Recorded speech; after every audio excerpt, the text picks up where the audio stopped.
Mr. Kenneth Cole, I've got to ask you, this is a really good one. One myth about mental health that you think needs to be busted. That it's not someone else's problem.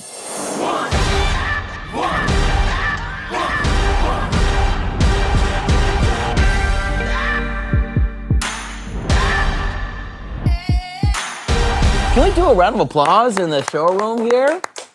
Thank you for taking the time to sit down and chat about the things that make you special and the things that that make your heart happy here with us. And I guess the beginning of this conversation should really be what your why. What is Kenneth Cole's? What is your why? Why is it that you chose or you felt like this was going to be your journey, your inspiration through fashion and activism? Well, I have to say, I've never really had a long-term agenda, strategy.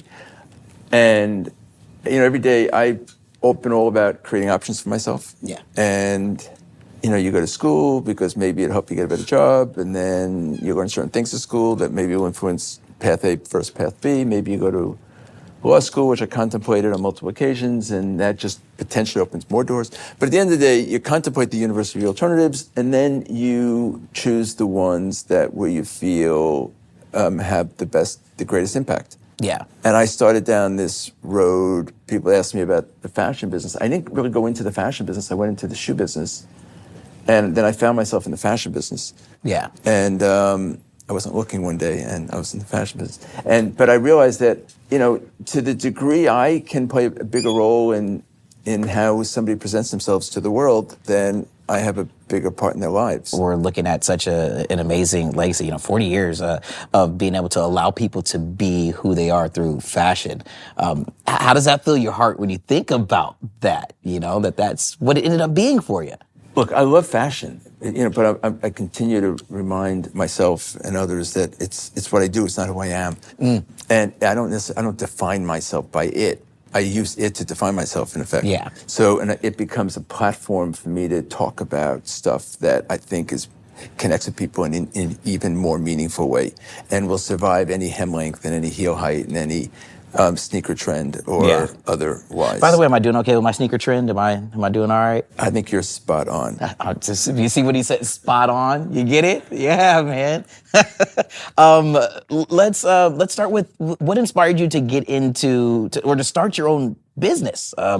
Making that transition and thinking, let's venture down this avenue. I had a story to tell, and I felt I could tell it. So, I had learned footwear. My father was in the footwear business, and I quickly learned how to make shoes. And I learned how to design shoes. I learned how to make patterns. I learned how with the slightest adjustment, the slightest deviation between one heel and one quality of leather and one last shape changes the entire execution of the product. And then I realized that footwear, as important as it is in our lives, everything we wear defines how we look. Shoes, more than anything, affects how we feel. But when you look at a photograph of someone, the picture's this big, the shoes are this big. So if I could somehow have a piece of the bigger canvas, that would be, a really kind of cool thing. And I knew little about clothes except what I liked at the time. So then I went, I've been in school ever since. You said something super important.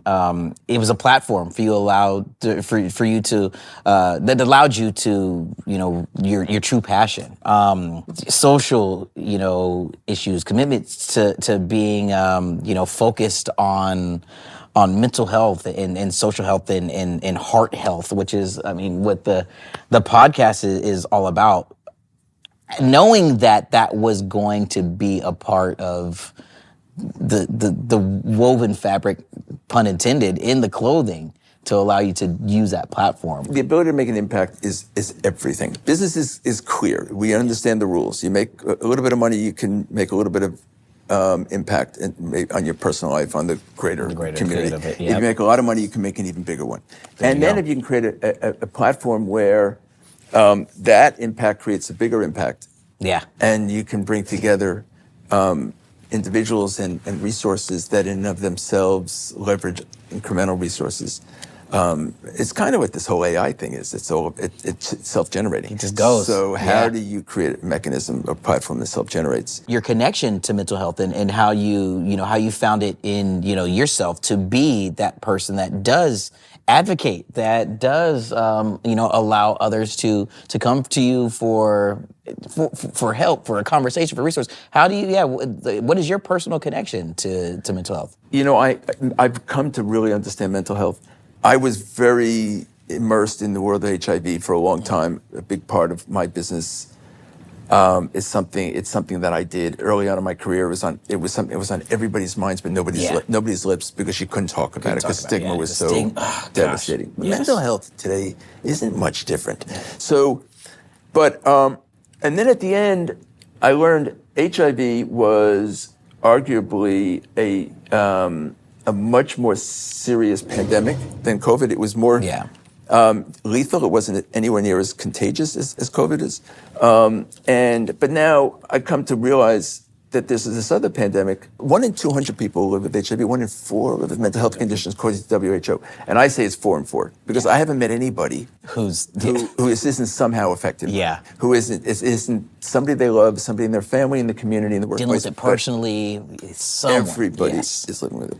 Yeah. So, and I feel here's a chance to talk about something that people care about. What are some of the things in I'm gonna toss the ball in your court and ask, personally, what are some of the things that you do to make sure that your heart is happy, to make sure that your mental health is? Are you a guy who likes to go on a walk with the dog, who has been running the show, who I'm surprised hasn't made their way onto the set just yet? Is it a creative space that you go into, that you like to design, conversations? What are some of the things that you do to make sure that your heart is happy at times, that you knew you had to be like, let me go ahead and make sure that Kenneth Cole was doing okay?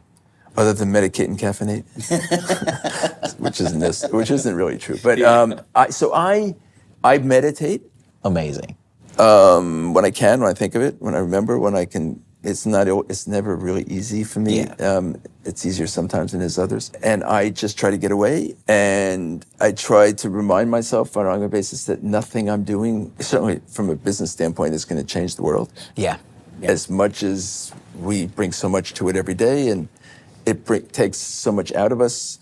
At the same time, at the end of the day, it doesn't really change anybody's world. That's been what a lot of our conversations have been with the Therapy Sessions podcast, is that we realize that it's a lot bigger than us, and if we just take the time to make sure that we're doing okay and not try to we're a very, very tiny part of what's happening in this big old thing, and if we could just all do our very, very tiny part collectively, that's what's going to change the world.